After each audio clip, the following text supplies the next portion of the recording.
Hi, my name is George Harold Millman. I write about politics under the blog name The Rebel Without a Clause, and today I want to talk about the overwhelming negativity of politics. "You're joking, not another one," exclaimed Brenda from Bristol in 2017 upon learning that Theresa May had called a snap general election after repeatedly assuring the public that she wouldn't. "I can't stand this. There's too much politics going on at the moment."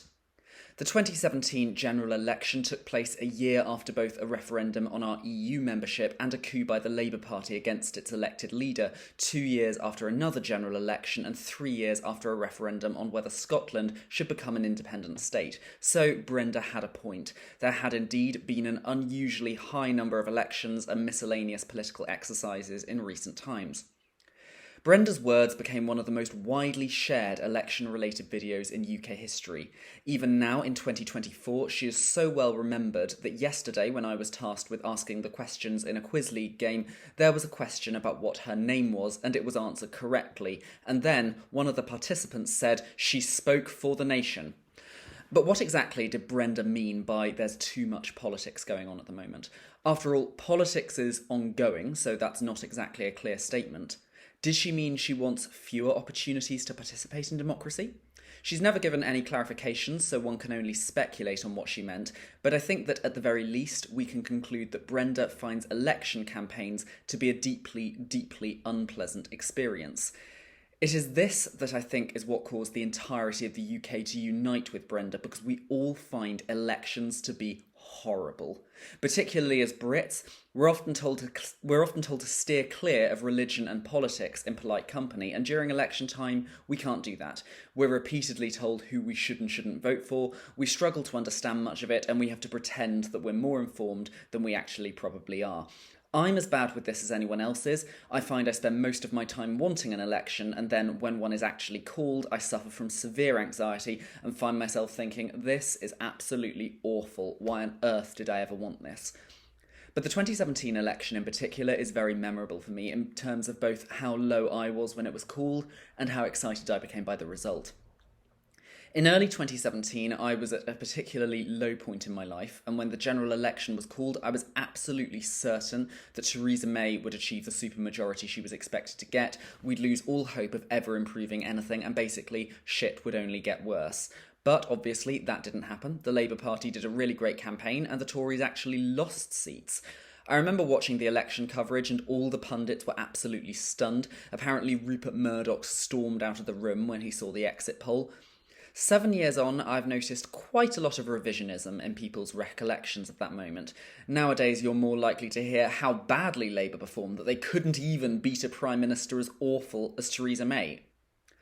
My question that I always ask in response is, so when the exit poll results came in and all the pundits were sitting there in shock, you're saying they were in shock because they were expecting Labour to win an outright majority rather than just a hung parliament, are you?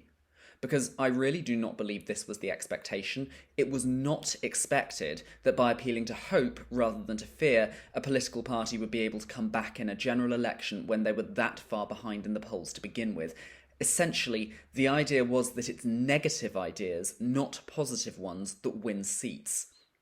This is generally the driving force behind nearly every political campaign I've ever seen, both in the UK and abroad.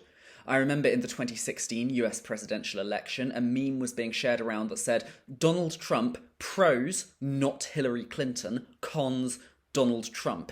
Hillary Clinton, pros, not Donald Trump, cons, Hillary Clinton." Both of these presidential candidates predominantly relied on people disliking their main opponent even more than they disliked them. The same thing happened at the following US election and will most likely happen in the next one. Here in the UK, the leaders of both the Labour and Conservative parties are relying on this for the next election. Neither Rishi Sunak nor Keir Starmer is doing anything at all to make people think, yes, I trust that person, they're the person I want to be my Prime Minister. Their entire appeal is that they are not their opponent. I have very rarely heard anyone of any political persuasion express the fact that they actually like either of them.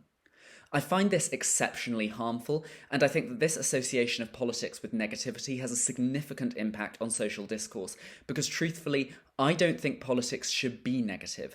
I think it should be an opportunity to express our ideas, listen to others, and find a way forward that benefits everyone. I've written a lot on my blog in the past about my partner Owen and the campaign group he set up for the disabled in Abergavenny. All of that is political, but in an overwhelmingly positive and beneficial way. Sure, there'll be times when we disagree with each other. If we're adults, we should have the maturity to be able to handle those disagreements and talk them out in a way that is actually valuable. There'll also be times when we feel like we don't really know enough about the subject. Well, the best way to learn is to chat about these things. Some of the most intelligent and well-considered opinions I've ever heard have come from people who have told me that they don't really understand what's going on. I find that they tend to understand it more than they think they do. There's a concerted effort from the media class to suggest that politics is the domain of the privately educated rich, and that is not true. If anything, I find those people tend to be the ones who are the most sheltered. One thing that most people in the UK can agree on, whatever their political persuasion is that they don't like the first-past-the-post system, and yet it stays, despite being deeply flawed, because the only people with the power to change it are the ones who benefit from it being there. I could probably write a whole blog on what form of democracy I prefer instead. However, with the way that political campaigns tend to conduct themselves, it would actually make the most sense to have an inverse voting system. Vote for the person you least want, and then the person with the fewest votes gets in. This isn't a system I would personally advocate, but politicians do conduct their campaigns as though it is. The writer Owen Jones said in a recent article for The Guardian that there are now 3 certainties in life: death, taxes, and Keir Starmer becoming Prime Minister within a year. If I was being very facetious, I'd suggest that maybe if Keir Starmer becoming Prime Minister within a year is a certainty, that by itself demonstrates that taxes are not. In all seriousness, I don't agree that Keir Starmer becoming Prime Minister is a certainty, both because of Andrew Feinstein's campaign against him in Holborn St Pancras, and because I don't believe Labour is doing anything at all to inspire people to vote for them. Jones's rationale is that the Tories are doing particularly badly at the moment, and indeed they are, and maybe that will result in a Labour victory, but I don't believe that's guaranteed. The reason I don't believe it's guaranteed is that I remember the same thing being said about Ed Miliband in 2015. After the disastrous experiment with a Conservative Liberal Democrat coalition, that should have been the easiest election in the world for Labour to walk. But it made itself so unappealing that the left-wing vote was split and the Tories managed to get an outright majority. And now under Keir Starmer, I think Labour is even less appealing than it was in 2015 under Ed Miliband. So I don't understand why relying on the governing party being awful is suddenly more likely to work now. Essentially, I don't think there has ever been an election in UK history, certainly not since I've been alive, that someone has won purely because of the faults of their opponents. Every single election winner has, I feel, offered something that people wanted, even if I haven't personally cared for what that is. I can see how certain things seemed appealing to certain sections of the demographic at the time. Right now, I don't see anyone in any major party trying to be appealing in any way at all, so this is uncharted territory. Who knows what will happen?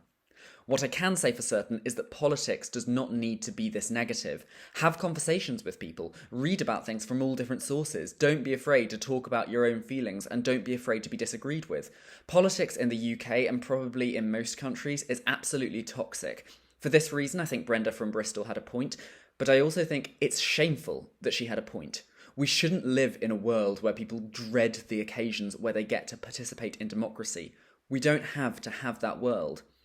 Thank you for watching. I've been writing my blog since 2010, but this is the first time I've actually made a video of what I've written. I thought it might make a few more people see these things and maybe get me a few more views. So, if you like this video, share it around, follow my page, follow my blog, The Rebel Without a Clause, and I'll see you again soon. Thanks.